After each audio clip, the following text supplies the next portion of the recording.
വെള്ളത്തിലാകെ ചെടികളെ വളർത്തുന്ന ആധുനിക കൃഷി രീതിയാണ് ഹൈഡ്രോപോണിക്സ്.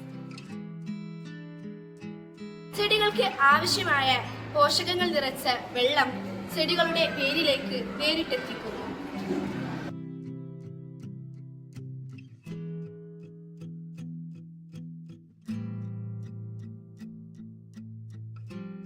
ടാങ്കിൽ ഒരു മോട്ടോർ ഉണ്ട്. മോട്ടോറിൽ പൈപ്പ് കണക്ട് ചെയ്തിട്ടുണ്ട്.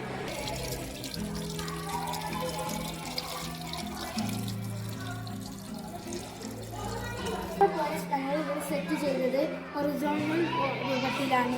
ഇത് വെർട്ടിക്കൽ രൂപത്തിലും ചെയ്യാം. ഇങ്ങനെ ചെയ്യുമ്പോൾ നമുക്ക് കൂടുതൽ വിളവുകൾ ലഭിക്കും.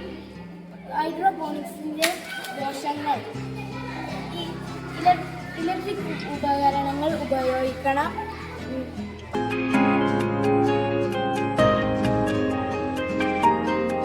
കൂടുതലായി കൃഷി ചെയ്യുന്നത് ഇലവർഗ ചെടികളാണ്. പ്രധാനമായും മല്ലിച്ചപ്പ്, പുതിന, ചീര, കാബേജ് തുടങ്ങിയവയെല്ലാം. നെല്ല് ഈ രീതിയിൽ കൃഷി ചെയ്യുകയാണെങ്കിൽ അരിക്കായി മറ്റു സംസ്ഥാനക്കാരെ ആശ്രയിക്കേണ്ട ആവശ്യമില്ല. മാത്രമല്ല, നെല്ല് ഈ രീതിയിൽ കൃഷി ചെയ്യുമ്പോൾ കളശല്യവും ഉണ്ടായിരിക്കുന്നതല്ല. ഇതിന്റെ ഗുണങ്ങൾ എന്ന് വെച്ചാൽ 80% മുതൽ 90% വരെ വെള്ളം ലാഭിക്കാം. മണ്ണ് ഉപയോഗിക്കാത്തത് കൊണ്ട് തന്നെ കീടബാധ കുറവായിരിക്കും. ഈ ഹൈഡ്രോപോണിക്സ് ഒരിക്കൽ സെറ്റ് ചെയ്ത് കഴിഞ്ഞാൽ എത്ര പ്രായമായവർക്ക് മുതൽ ചെറിയ കുട്ടികൾക്ക് വരെ എളുപ്പത്തിൽ ഇത് പ്രവർത്തിപ്പിക്കാൻ കഴിയും. ഹൈഡ്രോപോണിക്സ് എന്ന വാക്കിന്റെ അർത്ഥം hydro means water and ponos meaning labour. Micronutrients അടങ്ങിയ ലായിനി വെള്ളത്തിൽ മിക്സ് ചെയ്യുന്നു. അതിനുശേഷം മോട്ടോർ ഓൺ ആക്കുന്നു. മോട്ടോർ വഴി പമ്പ് ചെയ്ത വെള്ളം പൈപ്പിലൂടെ ചെടിയുടെ അഗ്രഭാഗത്ത് ടച്ച് ചെയ്യുന്ന രൂപത്തിൽ കെട്ടി നിൽക്കുന്നു.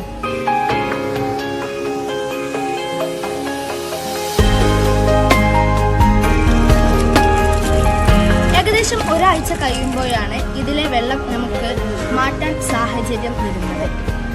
ഓട്ടോമാറ്റിക്കലി വാൾവ് തുറക്കുമ്പോൾ വെള്ളം ടാങ്കിലേക്ക് വരുന്നതാണ്. ഈ രീതിയിലാണ് ഹൈഡ്രോപോണിക്സ് വരുന്നത്.